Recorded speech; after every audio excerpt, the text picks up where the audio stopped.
This next section that I'm going to do is on infections. And the kind of infections for this section, so there's two kinds of infections basically. There's internal infections, like endoparasites and respiratory infections.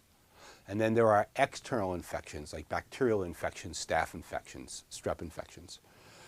So this section, I'm going to be talking about external infections. In other words, infections that inhabit wounds and cuts.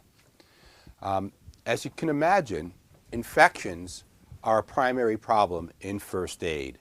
And then one of the primary reasons why you want to treat wounds, and by wounds really here I mean open wounds, as soon as possible. Because once an infection sets in, it's much harder to get rid of. So first things, we're talking about if the person has an open wound, you want to start treating it right away, whether it means closing the wound or making sure you use disinfectants on the wound, because when the infection sets in, it's going to be more difficult to treat. So important things to know before you enter a first aid situation is how to use different materials, different medical materials for open wounds. One thing you can learn is how to stitch. That's a bit complex, but stitching could be helpful. But you have to be really careful. When you stitch a wound and you don't clean it properly, it will get massively infected, as I talked about in another scenario with the RO. You can also just learn how to steri-strip, and we'll talk a little bit about steri-stripping wounds and what are called butterfly bandages. Butterfly bandages and steri-strips are basically just putting a piece of tape on one side of the skin and bringing the next side of the skin close so that it closes better without leaving a scar after you disinfect it, and to make sure that no infection occurs. So some things to learn before entering the fray of infections. So most of what we're talking about are skin infections. Our skin is our largest organ, right? It takes up the most external space. Basically, our skin covers our body, right? For most places, except where there's holes and specialized tissue like corneas in your eyes. The skin is a protective envelope to our body. And that's why I just want to mention it. When the skin gets compromised, when you get holes in your skin, a lot of other problems can ensue. So, we all tear our skin. Maybe most of us tear our skin some of the time. We get cuts and wounds and injuries and road rashes. So it's all right if we do it, but just to be aware that when your skin is torn, your first major line of defense. So the skin is a very large tissue, and basically it just really protects us from outside bacteria. It's just hard for stuff like fungi, fungi usually get inside of us, one of the problems like yeast infections, but things like microbes to live just on the skin until there's at least a very small perforation or tear in the skin. So preventatively, as far as infections go, means trying not to rip your skin up to some extent. If you take falls, it's all right. But once your skin is compromised, there's a potential that an infection can start depending on your own body's resilience and resistance.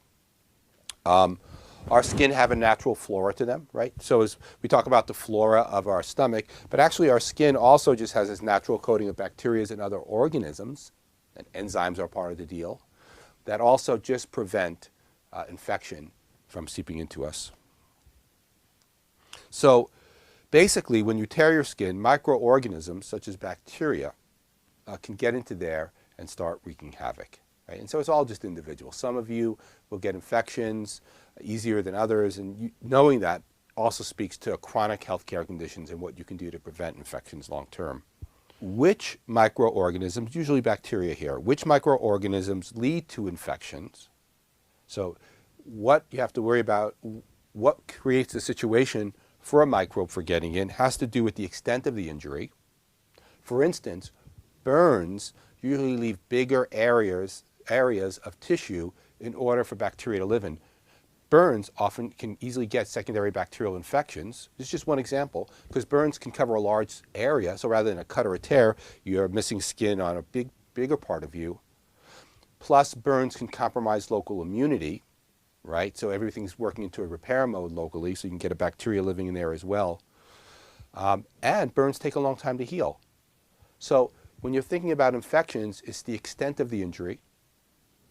The body part of the injury could have something to do with it, especially dependent on circulation. The environment in which the injury or wound occurs matters. If you're in a more dirty environment, if you're just in a place with more bacteria, if you're a cesspool cleaner and you get a cut, you just have more bacteria around you to potentially inhabit the wound. So, and then also, it has to do with the microorganisms that live on the surface of our skin. Staphylococcus aureus is a bacteria. Staphylococcus aureus, almost always abbreviated as staph, is an incredibly common bacteria and often a natural part, meaning just it lives there, of your own skin. Generally, some people say it lives more on the inside of your nose and your armpits, but staph is often on our body. That's why it's so prevalent. And so it takes certain set of circumstances for staph infections to occur. So staph, we will talk about staph, but I guess what I'm saying here, though, is some of these things are already on us and just waiting for an opportunity to prosper. Infections can penetrate any number of layer of body tissues. The deeper it gets into, the more problematic it is. One of the biggest things we're trying to prevent with infections, so if you get an infection, you get some kind of wound, and all of a sudden you can see pus coming out of it, right? That's your classic sign you have an infection. It gets white and pus comes out of it, and maybe a scab can't form. One of your biggest considerations, and one of the things that you're going to consider as an herbalist, with the big question of, is are you up to it? Like, can you deal with the situation? Has to do with if the person starts to get a systemic infection. And one way you will sometimes see is the systemic means in your body, in your bloodstream. One place you will start to see a systemic infection is a red line traveling away from the infection and towards your torso, towards your heart, really. So if you got a really bad cut on the palm of your hand, or let's say right over here on your wrist, and it starts to get infected, you know it's infected because it's hot, swollen, red, and painful. Hot, swollen, red, and painful is one of the signs of infections. All of those are possible signs of infection. And the next day you look at it and you can see a red line moving away from it towards your heart. That's potentially a systemic infection. That probably is a systemic infection. So you have to decide at one point if that infection keeps traveling, it's traveling a vein towards your heart is really physically what's happening. If that continues its progress, it can lead to much greater damage later. So if you see that, what some people call the angry red line, but it's really a systemic infection, then you have to do something about it. Now, you can use herbs, but it really depends on, you have to know the speed of its movement and your capability to deal with it. So infections can get nasty and dangerous and lethal in certain circumstances, and you have to know when it's in your field of practice, when you can work with it. Lots of times we can. I mean, people get infections all the time that are easily taken care of with herbs, right? Infections are very old school. Human beings have been living with these bacteria a long time, and we've developed an arsenal of plants to treat them. So I don't want to scare people away from treating wounds and cuts and infections. I just want to say, though, there are circumstances where it's definitely time for a hospital and maybe even intravenous IV antibiotics. So that's the lead into it, once again, making it sound partially scary, but also to realize that many of you can work in this level. So kind of your goal with a cut or a wound is to speed the healing process up in whatever way you can, at the same time trying to make sure that an infection doesn't occur. So, I mean, there are some plants that will help mend skin, like comfrey, but the problem with comfrey is it can mend it too fast and create an environment where some infectious material can thrive, because by closing the skin too fast, any anaerobic bacteria that don't need full supplies of oxygen can start to proliferate. So it's just a consideration. But generally, closing a wound is a really good idea, and at the same time, disinfecting it. Calendula can often be a better idea here, because calendula also can help mend wounds, but it has a disinfectant quality. Comfrey is quicker, right? Comfrey is a quicker cell proliferant, right? So I'm only talking about comfrey here as an external application. And then, but calendula, maybe not quite as fast a cell proliferant for skin. Skin bite meaning your epithelial layer, this outer skin layer, but also as a disinfectant. So, and also just physically, right? You get a cut, you want to prevent infection, one of the things to do is to put disinfectants like propolis on it and keep it covered from outside bacteria. So it really just makes a lot of sense to cover wounds. And to cover wounds, you just grab something here. You just grab a bandage from your first aid bag. And I'm looking at my first aid bag for a bandage that I just put down. It's disappeared. So back up over here. But these sterile wound coverings can just be really helpful. There's no plant that really takes the place. If you need to improv. But if you have bandages, use them. So there's ones that stick and ones that don't stick. And it depends on what you're trying to do. Like burns, you always want to use no-stick bandages. For wounds, just cotton gauze dressings work well. Later on, I'm going to use the same cotton wound dressing to show you how to make an activated charcoal poultice for a staph infection. So what I'm suggesting is after you initially get a cut, one thing to do is just cover it. Band-aids, gauze pads, whatever is necessary, and try to close it up to just prevent bacteria from getting in it. And then, maybe just making sure to stimulate things like calendula to stimulate cell proliferation, so you do get a mending of the wound, and so less likely for an infection to take place. So in this presentation right now, I'm only talking about acute infections. You can also have chronic infections like yeast infections or fungi infections on your body, but really here we're talking about, you got a wound, you didn't have a problem, and now you have an infection entering into the area. Some of the, once again, I said these before, but some of your classic signs for infection is heat. The place feels hot, actually can feel hot above it. Pus is common. Swelling are common with infections. Swellings don't always happen with cuts, but very common with infections. And pain. So swelling, heat, pain. If it gets systemic, meaning it gets deeper, one of the signs is fever. If you have a fever associated with a wound, it could be that now your infection has gotten internal. It doesn't, by the way, necessarily mean dramatic. It just means that your body has now detected the infection, and fever is one way of our body to elicit a whole bunch of white blood cell responses. Some words that are commonly associated with infections, just to put them out there, but I'm talking about the word infection as if they're all wounds, but boils are a kind of infection. Often boils, by the way, have staph inside of them, but staph is its own thing we'll get to. Impetigo is another kind of infection, which often has a staph infection with a concurrent another infection. And then cellulitis. Cellulitis is when you start to get an infection. Often, the thing about cellulitis, it's often subsurface, so it's harder to treat. But with cellulitis, often you see it on lower legs, sometimes upper legs. It can show up anywhere. What cellulitis is, an infection gets under the skin and it just becomes really resistant. Often, very strong drugs are used for cellulitis, and but it's another kind of infection. Other signs of infection, so we have redness, swelling, heat, tenderness, itchy. So itchy and pain are just levels of each other. Like really sharp pain is one kind of pain, and itchiness is just a less dramatic form of pain. Pus and fever. Sometimes you get a hardening of the skin during infections. It gets taut around there. So these are all signs that you might possibly have an infection. What can go wrong from an infection? Why do you even care? Because the infectious material can get into your bloodstream and go back to your heart and create a pretty disastrous condition.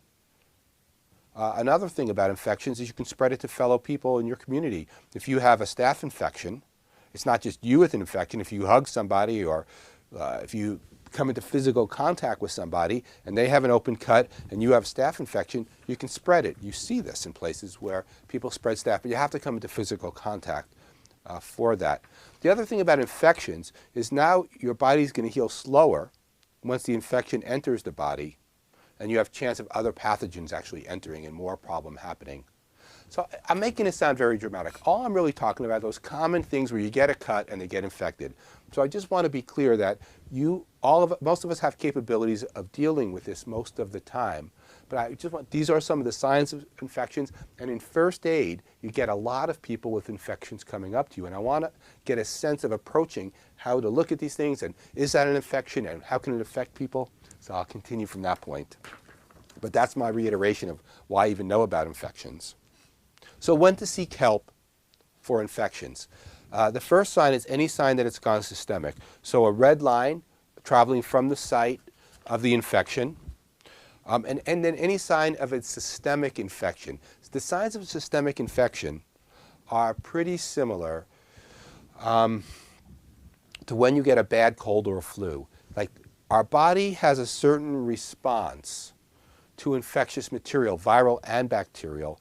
And some of those things are fever and lethargy, and sometimes irritability. So if you have an infection and all of a sudden you find yourself super cranky or maybe very tired or feverish, it could be that the infection has spread, or at least has reached a state in your body where your body's not quite aware of it and starting a more systemic response. There's nothing wrong with the systemic response, by the way. That systemic response is to help stave off the infection from getting worse. So, but you're a first aid herbalist. You see an infection and it's pussy and red and swollen. You're like, oh, I can deal with that. And now, all of a sudden, the person's feverish. And so your question is, it's gotten a little worse. Are you still up for it? And many of you will be. The pain will sometimes get much worse. And that's also a sign that the infection could be spreading. The reason you're getting pain signals is your body's just more responsive to it. And it's one of the ways that we let our bodies let us know that something's going wrong. And also, if other people are starting to get infected in a community, that's a sign that you might have to go for more dramatic measures. So somebody comes in, they have pus and red and swelling and painful, and you're like, all right, I'm working with it. Now 3 people who share the same tent are there. You have another condition on your hand. It's clearly spreading. I mean, you don't really know if they're giving it to each other or they came from the same source, but it does mean you have to start taking more dramatic actions. You don't want that to spread to everybody else where you are. So maybe you can help it, and maybe you can talk to the people, but it's just a consideration as far as the spreading. It's really community awareness, really. When you're a first aid person, you're kind of in charge of helping keep your community safe, especially in this realm. So, but I'll say from a personal note, my mother was the school nurse, was a junior high school nurse, and they also seemed as the surrogate kind of gentle disciplinarian. And I would say that that's true as a first aid worker. Like, a lot of people come to me, the medical people, legal authorities. Somehow when you do first aid, you're seen as maybe viable part of the community. And often you show up as like a laissez-faire, like police or something. Like, can you help with these situations? This person is acting out. So it's just interesting. Like, but you're taking on a community role. And so with things like infection, you want to make sure that they don't spread out. You don't always have to act the police for the community.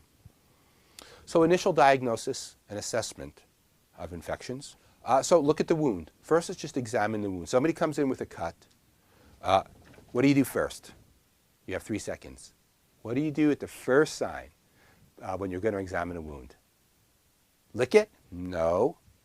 Pick movies out of it? Probably not. You're going to put on disposable gloves because you're going to touch them. So as soon as they come in, you don't have to wear a respiratory mask at this point. You're just going to examine. So the first thing, they come in, they have a wound. You don't really even have to think about it. You're like, oh, can I see a wound? And as the person, notice the concerned eyebrows. Hi, my name's 7Song. Excuse me a second while I put on my gloves. Once again, I suggest introducing yourself to people and then getting their name back. So I usually shake hands, by the way, before I put on gloves. In fact, I always shake hands before I put on gloves, if I'm going to shake hands at all.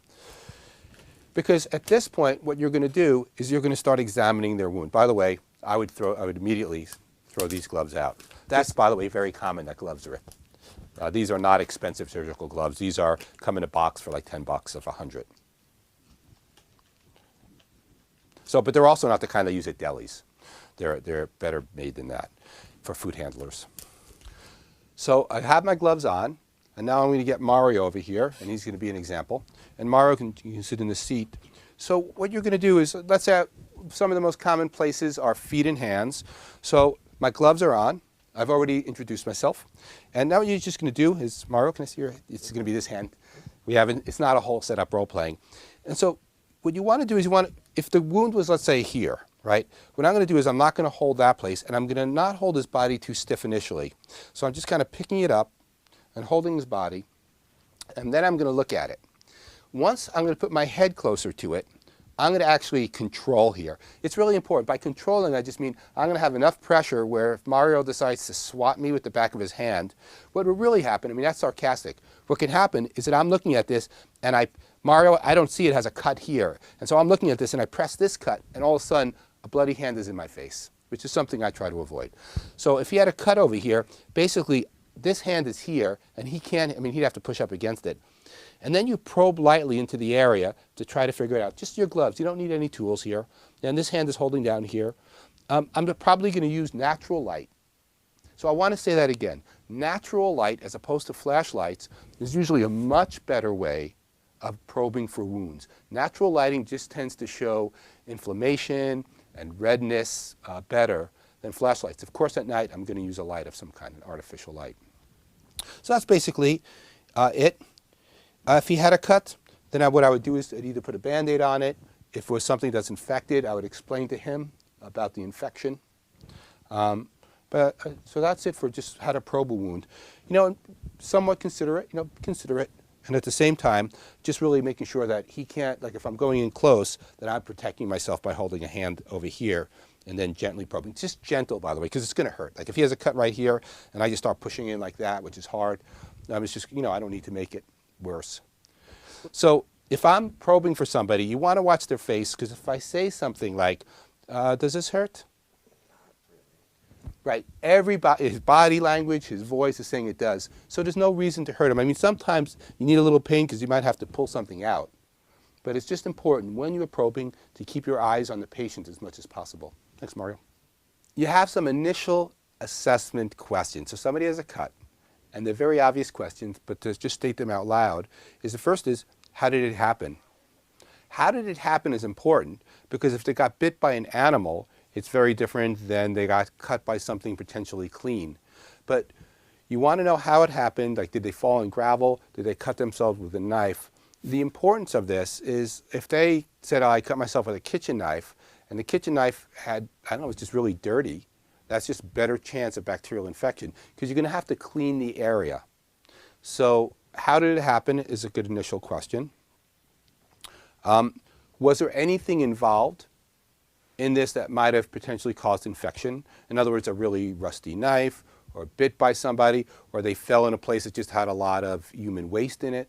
So any place where it's important to ask, was there anything involved in this that might lead more to an infection? How long ago did it happen?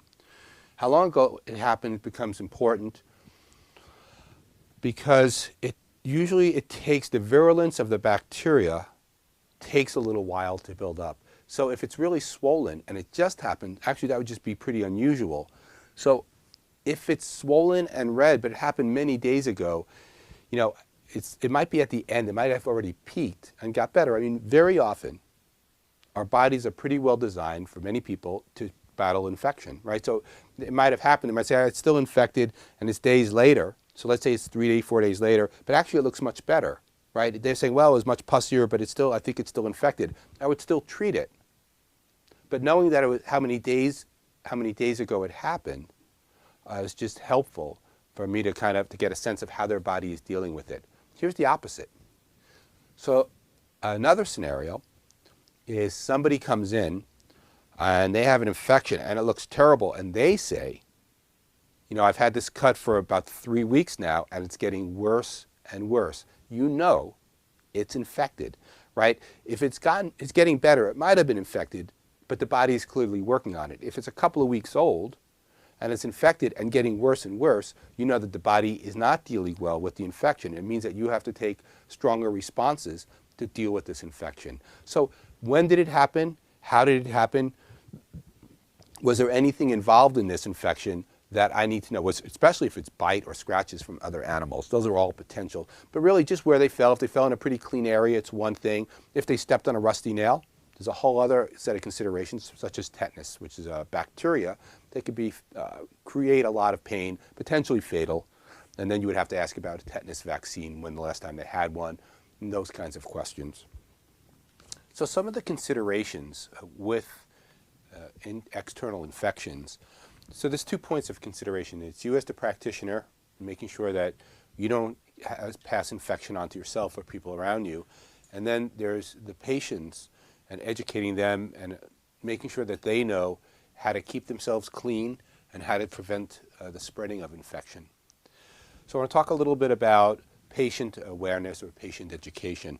In all the first aid, I guess unless it's amazingly acute and once it's gone, it'll never come back again, in pretty much all other circumstances, part of your goal as a healthcare practitioner, as a community person, is helping educate your patients and those people around the patients.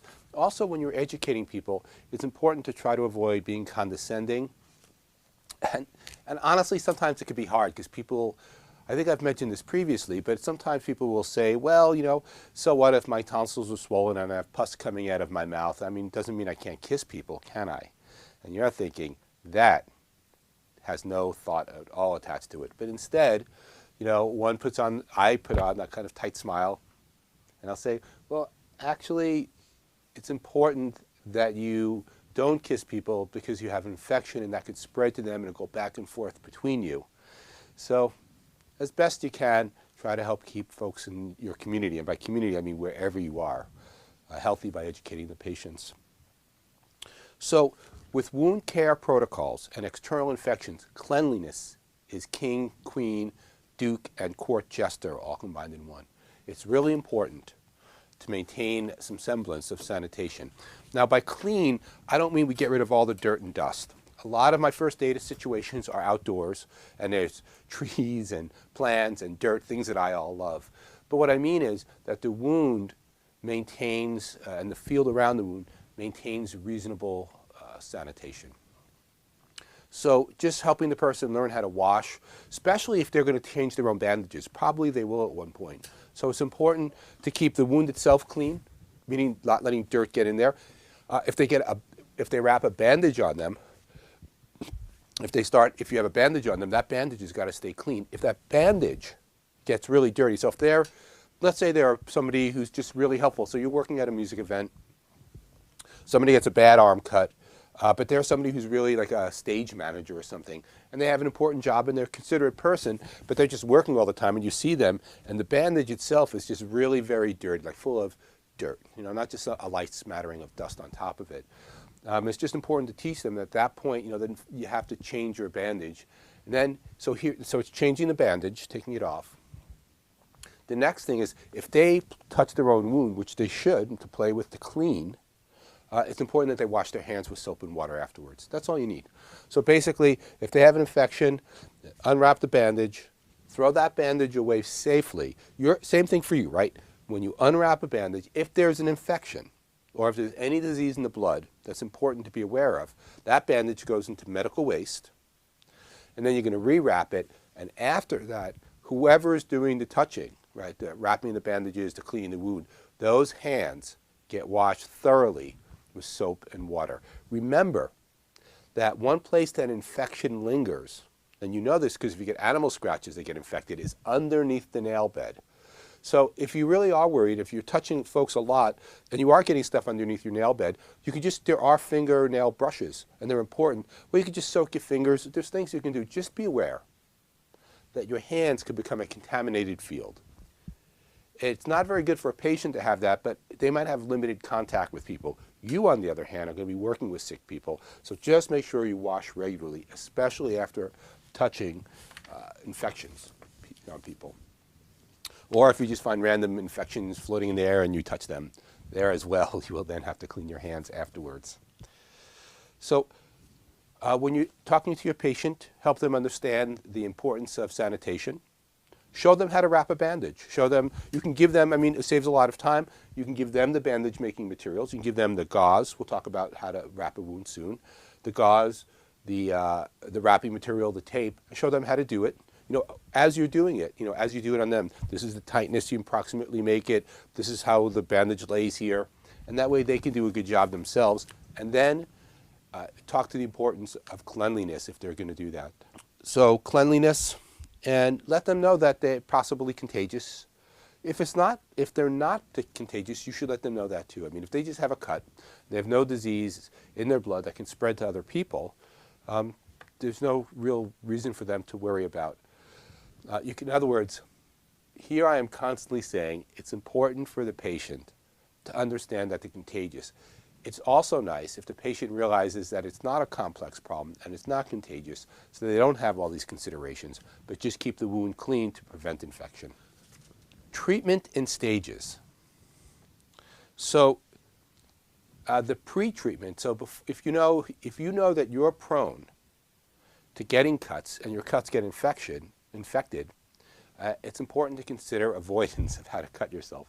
Of course, it seems a little silly, but some people find themselves cutting themselves in some situations more than others. Some people just might be clumsy or not good in the kitchen, or let's get very specific. Might be a person who works in a kitchen prepping vegetables for a large group of people, and they know at a certain point they start to get tired, and that's when they're more likely to cut themselves, and they have a tendency for infection.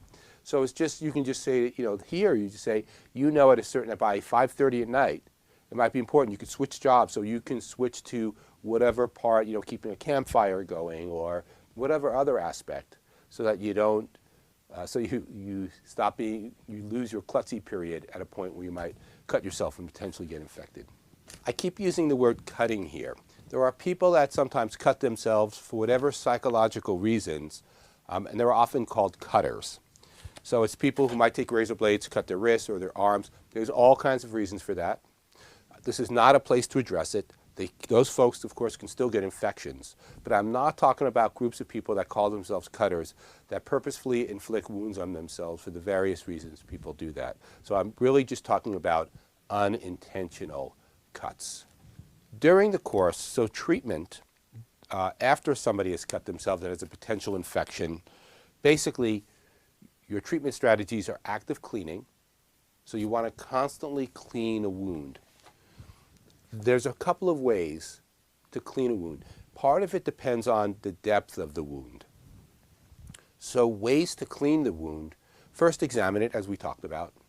And if there's stuff in the wound, if there is schmutz in the wound, dirt, pieces, anything that's not a part of that person's body, and even dead parts of that person's body, dead skin, they all have to be removed.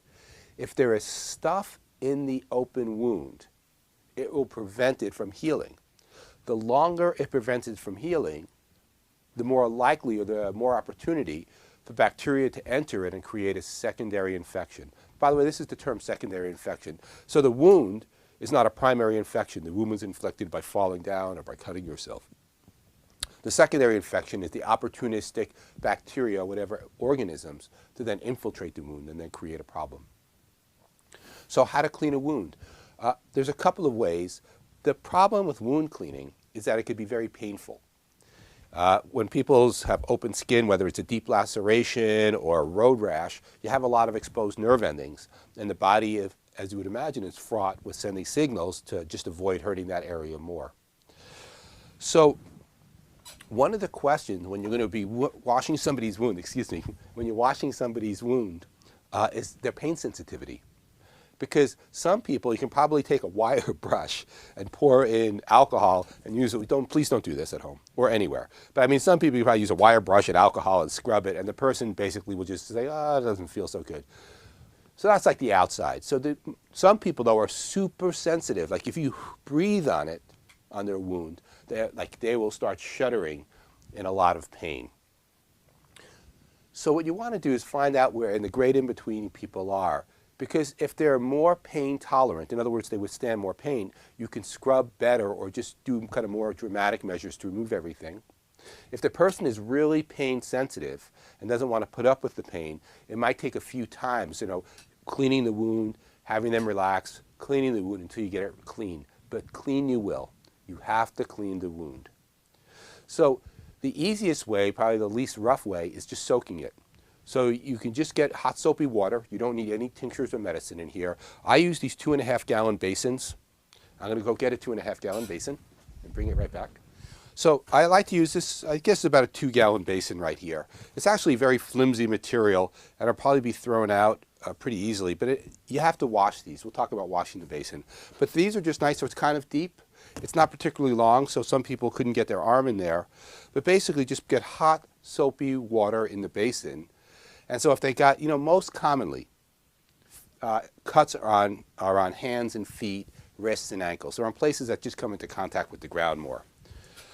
So this basin here is pretty good as a foot wash. Just so you know, that foot is a size 12. Here is a size 11.5 in the same basin. Back to a 12. So it fits, I mean, 12 is a reasonable size foot, and that probably will meet the occasional 13 or 14. And you can see also the water comes all the way up. So having some of these basins is really handy. If you look in this, you'll see that it's a bit dirty. I just grabbed it for this. You don't want a dirty basin to stick an open wound into. So you can wash it out with soap and water. If you really want to be sure that it's clean, it's a good idea is occasionally using betadine, povidone iodine, and rinsing it out. So you get a little water, you get some iodine in there, that brown solution we'll talk about later. You stir it up and just pour that into a place where nobody will drink it. It doesn't contaminate wastewater. So that's one way to wash these things. You can also, by the way, soak the wound in the iodine, but soap and water is usually plenty good. So you put the afflicted part, the cut part in the basin, however you're going to soak it. Get it the person as comfortable as they can. Just soap and water initially, but sometimes you have to scrub a little bit. There's scrub kinds of brushes, there are surgical scrub brushes, sometimes just using a hand and just cleaning it out. But you have to remove everything. Another way of doing this, by the way, especially if you can't soak the body part,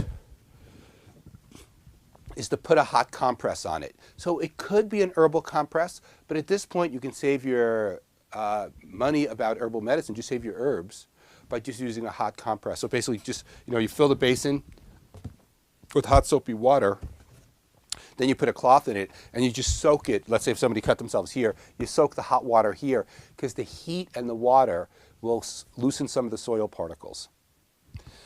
So that's some way, and sometimes you just need a scrub brush. Sometimes you have to scrub it out. One other thing that you sometimes need to do is you might have to cut off dead skin. So for some of us, that's the fun part, right? So a sharp razor, no pocket knives. So you're not going to, this thing, while it's pretty sharp for most things, for cutting skin, it's going to hurt. Because you're going to, basically, let's say somebody had some skin here and you had to debride it. Debride it means to take it off, to remove pieces of stuff. You would pick it up, and you'd have to kind of do this, and it would just do more harm than good. So sharp scissors work really good, or razor blade. Remember, at this point, you have gloves on your hands so that you're not coming into direct contact. Get the wound clean, get the dirt out of it, make sure you cut off any dead skin that's in the wound itself. And now it's time to apply herbs. So clean area. Usually some of the first herbs you're going to use are disinfectants. So kind of your first range here is to make sure that you don't spread infection any further. There's a lot of herbs that are very good disinfectants, but as I talked about previously, my favorite is propolis. So I take propolis, the bottle, and I have, with a glove on often, I'll just apply it. I'll pour it on my finger. I'll just make sure that the contaminated hand doesn't touch the propolis bottle, or put it in a container. And then you can just apply the propolis directly into the wound, depending on how deep the wound is. I also want to make sure to discuss if it is a puncture wound. So if you got stabbed by something, a classic puncture wound is you're barefoot and you step on a stick. So you're on a trail, you're running on a trail, and it's a trail that somebody's cleared. But when people clear trails, they often cut small trees in the trails down to this, and you step on that hard, and that leaves a big gaping puncture wound in your foot. Very painful, those. If you have that, in order to clean that, you're probably going to need an irrigation syringe. So I've talked about it, but just to point out the irrigation syringe again. So with the irrigation syringe, initially all you need is hot soapy water, or really warm soapy water. I also want to say hot to the point of hurting is not helpful. Excessive heat will just deter the skin, will damage the skin, and make it harder to heal. So the water should be as warm as possible, but not hot where it's painful. This gets tricky because people's tolerance for warm and hot vary a lot. But I want to say if it's really hot, just physically damaging, it's just nothing but bad. So initially with this, if they had, let's say, a deep puncture wound in their foot, you steady their foot down. You hold it. Now, I would never do it like this. I'm putting it on my own foot. If I did this, my whole leg would be covered with the injection water. So more likely I'd be on the ground doing it, but this is just for the camera's sake. So I'd put this in a basin and pull up hot soapy water, and then I would just squirt it in there, and I would hold it down because the person's likely to kick. It hurts to syringe water in. But all this is a syringe with the needle off, and then I cut the end of it a little bit to get a little wider in the amount of water that gets squirted. So that's just an injection syringe. Later, when you start to clean the wound, once again, you can put herbal medicines in your syringe as well. So I can have like a little bit of water with some golden seal tincture in the water and pull that up and squeeze and push that golden seal and just get it deeper into. This is really if it's a puncture wound. So the stages of treatment so far have been cleaning it, a very important stage, educating the patient so they know what to do about it, applying antiseptic washes. So there's a number of antiseptic washes. When we cover the categories of plants used for wounds, I'll cover a couple of antiseptics that you can put in there. At the same time, or really even previously to that, another consideration for medicine are pain relievers. Whatever kind of pain relievers, especially if you have to clean the wound out and the person is really sensitive to pain. So if the person has, like I've worked with lots of people that people often take falls, road rashes. So they'll skin their hands or skin their arms, and there'll be a lot of skin missing. It's not very dangerous in the sense of it's not deep at all, but there's pieces of stuff in there. But the skin is very sensitized, and you're trying to remove it, and people just don't want to be a part of it, right? It's just painful. So you can also consider giving any of those pain remedies, valerian or hops or skullcap or kava kava. So consider giving pain remedies to reduce it. If the person's in trauma, you can also, if the person cut themselves and they're just in any of the various trauma modes, you can also use some of the trauma remedies I've discussed previously. And so you want to have some of these on hand, at least one of each category on hand is helpful. All right, so you've cleaned it. You've given them some pain remedies, potentially some trauma remedies. You might have put an anti-infective on it, and now it's time to wrap it. So we're going to do some demonstrations and show some quick wrappings. But I want to talk about, before we go into the wrappings, I want to combine it with talking about treating the most common infection of all. So I'm jumping from treatments into the broad category of staph infections. So once again, somebody gets a cut or a wound. You want to make sure, you want to check for infection. You want to clean it, especially if it is infective. You want to clean it anyway. You want to inspect it, clean it. You want to add disinfectant to it. You want to wrap it. Internally, you might want to give pain medicines, it's up to them, trauma medicines, but also you might want to give anti-inflammatories. If a wound gets infected, most wounds will get inflamed, and once again, by reducing the amount of inflammation, you can reduce some of the pain, and so it feels better. So it's another internal herb to use. So we're going to talk about staph infections. Staphylococcus aureus, commonly called staph, is an extremely common bacteria around human beings. So there's no way to avoid all staph bacteria. There's varying numbers, up to something like 30 to 70% of all of us have some staph bacteria in our armpits and the inside of our nose, but generally it's living okay. There's kind of a, I don't know if it's really symbiotic, but it's on our body and not creating a health problem. So for whatever reasons, it might be that it's somebody else's staph bacteria joins yours. In other words, you come into physical contact, or that your immune resistance gets lowered. One of the problems is that from what goes on to a reasonable relationship between us and the staph bacteria is the staph bacteria starts creating bad infections. And these infections can get worse and worse. They should be treated. And the other thing is staph infections can spread. So I want to talk about this staph infection and ways to treat it, but just be aware that staph exists already, and many cuts potentially could get staffy. And part of it is your just general immune competence. So trying to remain reasonably well slept, not undue stress, and really importantly, of course, is getting reasonable food and exercise and just the lifestyle aspects that are necessary to maintain a good vital health. But that said, I've met lots of people with tremendously bad staph infections who are really healthy. And for some reason, the staph just gained a toehold in them and was spreading rapidly.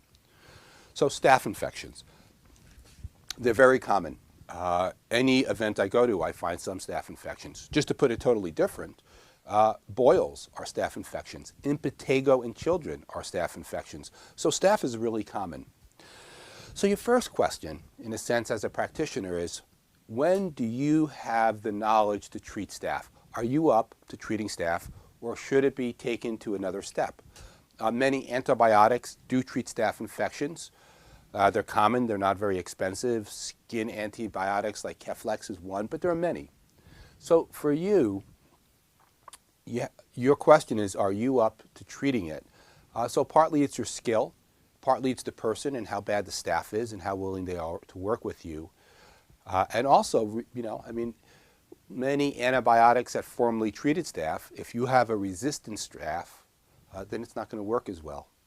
So for one of the resistant staph strains, so they're all Staphylococcus aureus staph. And then there's just many different types of them. Over the course of human beings bombarding staph bacteria with antibiotics, some of them have become resistant. They often become resistant in hospitals. And the reason things become resistant in hospitals is because it's just a place where there's a chance for things that don't die to thrive. It's a place where there's just a tremendous amount of energy put into sanitation, at least in the United States, kept clean. But it's a place where you have a lot of sick people put together. So I am pro-hospital when necessary, but the problem is you are putting sick people in the same area, and so you can just find new strains and new breeds. And after a while, bacteria breed fast. They don't breed fast. Bacteria multiply fast. They're organisms that divide. So you keep giving them antibiotics, and eventually, it's just a matter of eventually, some of them are going to be resistant to that antibiotics.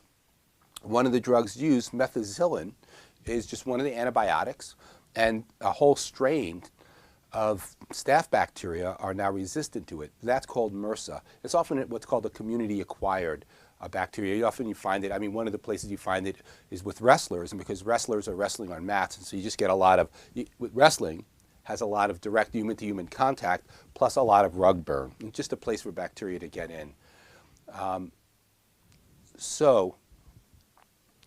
When I'm working in the field with people and I get a staph infection, I'm actually not that concerned initially. Is it MRSA, methicillin-resistant Staphylococcus aureus? If they're getting worse, we make a decision and they can go for further treatment. And then we'll talk about when to definitely send people on to further treatment. But I'm not giving them antibiotics. I'm giving them herbs.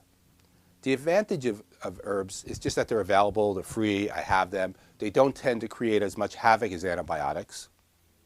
The disadvantage is they're not as strong, right? And they often need to be taken more regularly in larger doses. This becomes really important. So I've already brought up the situation of, are you somebody who feels capable of working with staph infections? The question next is the patient capable of taking herbal medicines? This is a really important consideration. With herbal medicines, they don't have the strength of antibiotics. So of course not all antibiotics work, but for the moment we're saying this antibiotics will potentially kill the staph infection the person has. When you're taking herbs, you generally have to change your bandages once or twice daily, reapply herbs to the infected wound, and also take stuff internally. So you need good patient compliance. That patient has to come in pretty regularly to receive the herbal treatments. They have to take the disgusting flavored stuff, clean the wounds, and then redress the wounds and continually take these strong herbs. So in the course of 15 or 20 years working with a lot of staph infections, there are definitely times that herbs work really well. There are other times where herbs just don't work. No matter how diligent we are, they don't work. And then there are times where patient compliance is low, and so it's important for the person to just take antibiotics, and hopefully the antibiotics work. Once again, the goal. The goal is for the patient to get better. So why use herbs at all and not just use antibiotics? It's just a question of what one chooses to do. I just like to apply herbs. I like to know how they work. It's something I can gather and make myself.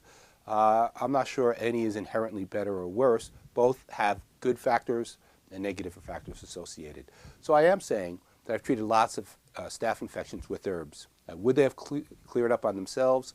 It's always the question. So first, how do you know it's a staph infection? The most common infections are staph infections. I would assume that if I see a wound and it's getting pussy and worse, that there's a good chance it's staph. So a question for the watching audience: if you're going to work on somebody who has staph infections, the first thing you do is A, scream and run away and call it gross, B, pass out into a bucket of vomit, or C, put on gloves and proceed with caution. The answer, of course, is C. So put on some gloves and then work with the person. As long as you don't come in direct contact, you're safe. I've worked with lots and lots and lots of people with staph infections, so myself and other people, and you don't get staph unless you come into contact with staph.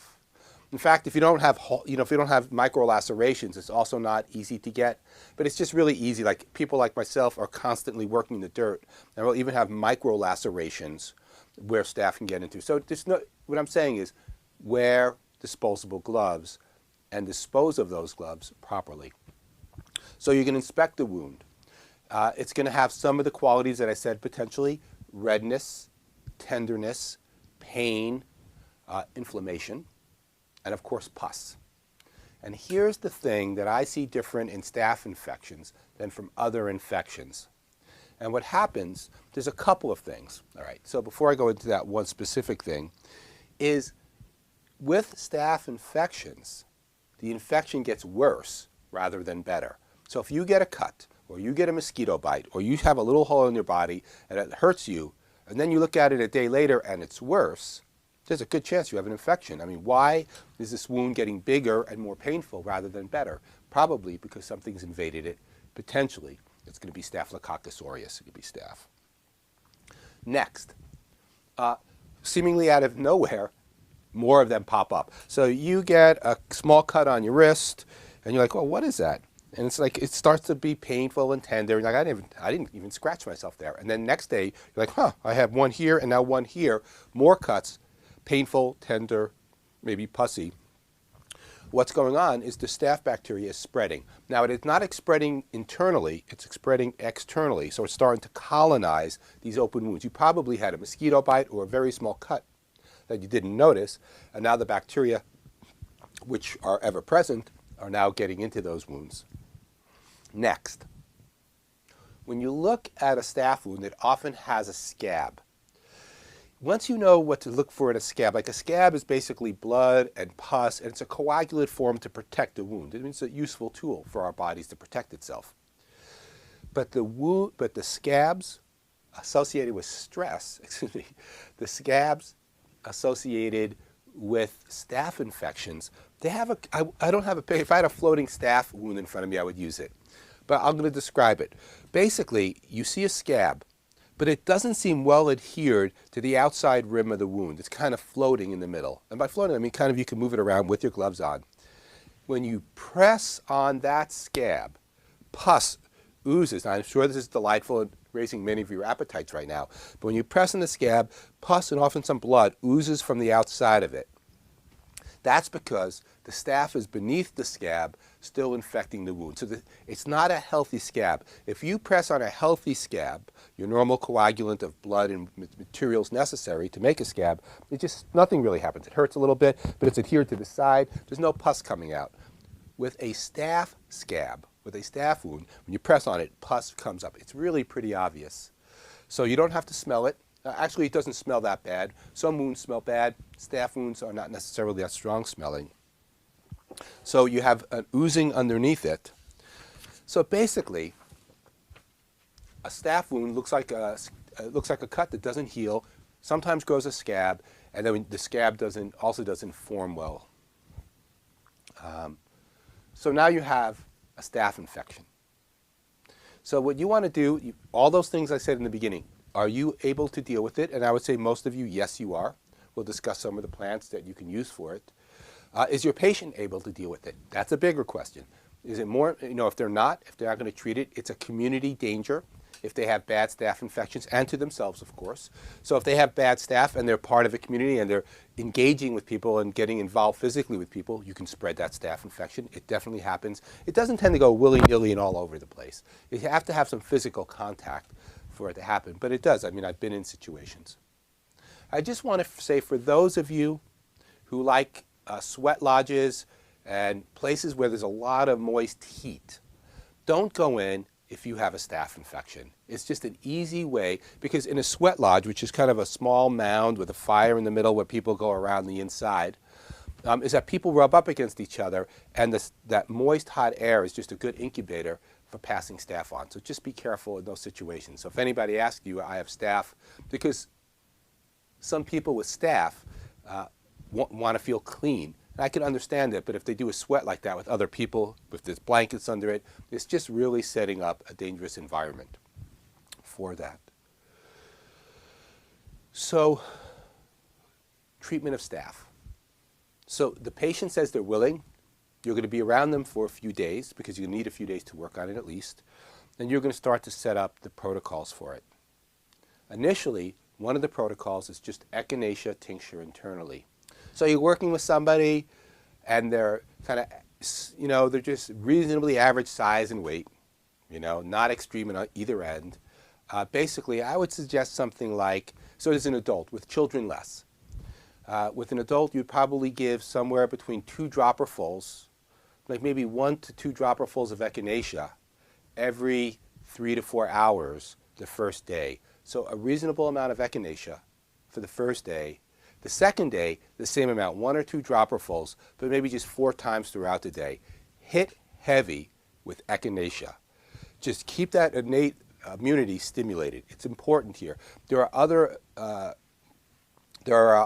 herbs you can use, but in this situation, I find echinacea one of the most useful for stimulating innate immunity. I'm not really sure what I would do without echinacea at this point. Fortunately, it's still widely available. So they're now taking echinacea internally. Once again, they might need pain remedies, or they might need trauma aids. They feel swamped and overwhelmed by the staph, which brings me to another point before I continue here. People often feel bad with staph. I personally think that the staph infection itself has some incurrence on people's nervous systems, because many people get a lot of different diseases and infections, and they feel fine. They engage, even if they're contagious, they engage with their people around them. And they seem to feel reasonably good besides their sickness. When people get bad staph wounds, there's often like a real degradation of energy, and kind of a downplaying of feeling good. In other words, people seem pretty miserable. And so I don't really know how much of it is staph and how much is the fear of passing staph, but I see it commonly. So you might just want to talk to the person about this feeling, and at the same time, you have to educate them that they are infectious and that they shouldn't come into contact with people, aside from just taking all the medicines. But they can be as friendly as they like. There's lots of activities they can engage in, but no physical contact, and I would avoid anything like preparing food or anything that might move from person to person.